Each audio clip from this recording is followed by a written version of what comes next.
All right, you may have heard this word somewhere, permaculture.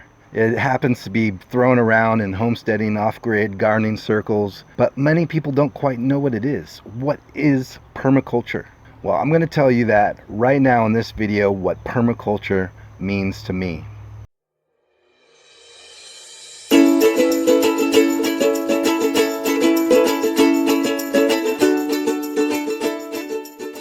Aloha everybody, this is Sean with Homestead in Hawaii, and I am super stoked to be with you once again to dive into some mana'o here on my homestead. I'm just taking a break from watering this garden that I have in my little grow house, and I just thought I'd cover permaculture, what it is. And I've been kind of involved with permaculture for almost 20 years now. I first heard about it just scanning the internet, and it made sense to me. Creating a smart design for things that you did in life, it made sense. So since then, I went on to start my own homestead. I worked for the Permaculture Skills Center in Sebastopol as an educator and a site manager there. I developed many projects along the way, and now I'm back on my homestead just doing my thing, enjoying life here in this permaculture world that I created. So what is permaculture? Permaculture is a design science that takes certain ethics and principles and uses them to design a variety of things. It could be your lifestyle. It could be your garden.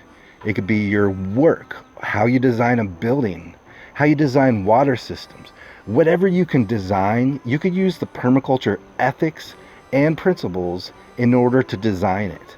It's really just common sense design. Permaculture emphasizes taking one element and finding ways to make it provide multiple functions for you so that it could eliminate work if possible. Like for instance, I have some chickens on my property that once were kept in a coop that I had to feed and clean and take care of all the time.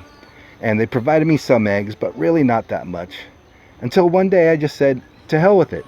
I am done taking care of these guys. I'm just going to let them out.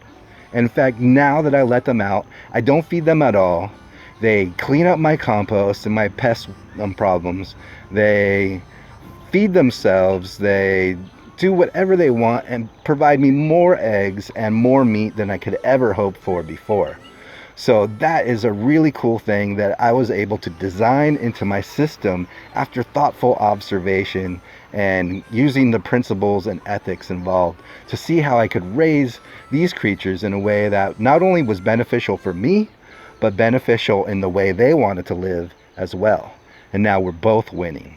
Suppose you had a laundromat and maybe next door to it, you built a bar or a billiard hall. So while people are doing laundry, they could go play pool or get a couple drinks. And you're creating multiple functions in this single space. You already have a captive audience, but you're seeing how you could pile on functions onto that one space to get more yield out of it. That's a way that permaculture can be applied in the non-garden sense, but most people tend to apply it in the garden sense. And so here we are in my garden where I've applied permaculture concepts into my life.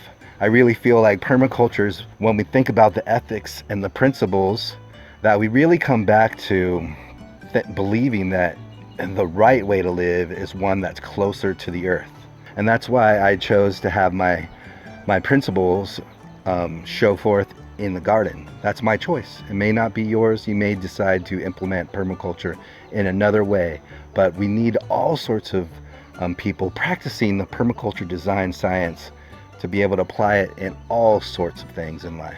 Now, before we go, I just wanted to talk about the 3 ethics that are at the core of permaculture. The first ethic is the care of the earth. If we don't care for the earth, what good is it what we're trying to do? If we destroy the earth in the process of feeding people, then is it a really great process? If we destroy our soils and have no food over the long term to be able to supply the short term, probably not. There's probably a better way. Care for people is another ethic. We're a family here on this earth. We should not be fighting based on race or color, social status, whatever it is. We should be working together and finding ways to provide for each other. The way I try and manifest that myself is giving back and trying to educate people so that they can also learn about permaculture and how to go off grid. Starting fruit trees that I can share and give to people, which ties into the third principle, is share of surplus and limits on growth. And so for me, I share my fruit trees that I grow. I don't believe in anyone getting paid more than their fair share, and that should be a core principle or ethic that we take into account with anything that we design into our lives. From there, we go into permaculture principles, and I'm going to cover that in another video that you can check out right there.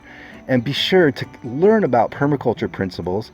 And coming up before too long, I will be putting out a video that takes the ethics and the principles, and we're going to create a design for a property that utilizes all these aspects of permaculture design, so we can actually know how to use it to design our homestead. Thank you so much for watching today. I hope you learn a little bit about permaculture, what it is, what the ethics are, and start to apply a little bit in your life, because I guarantee it'll make a drastic change for you and for everyone around you. So if you haven't, hit that like button, do it now, and subscribe to this YouTube channel. It really helps. Till next time, ahui ho!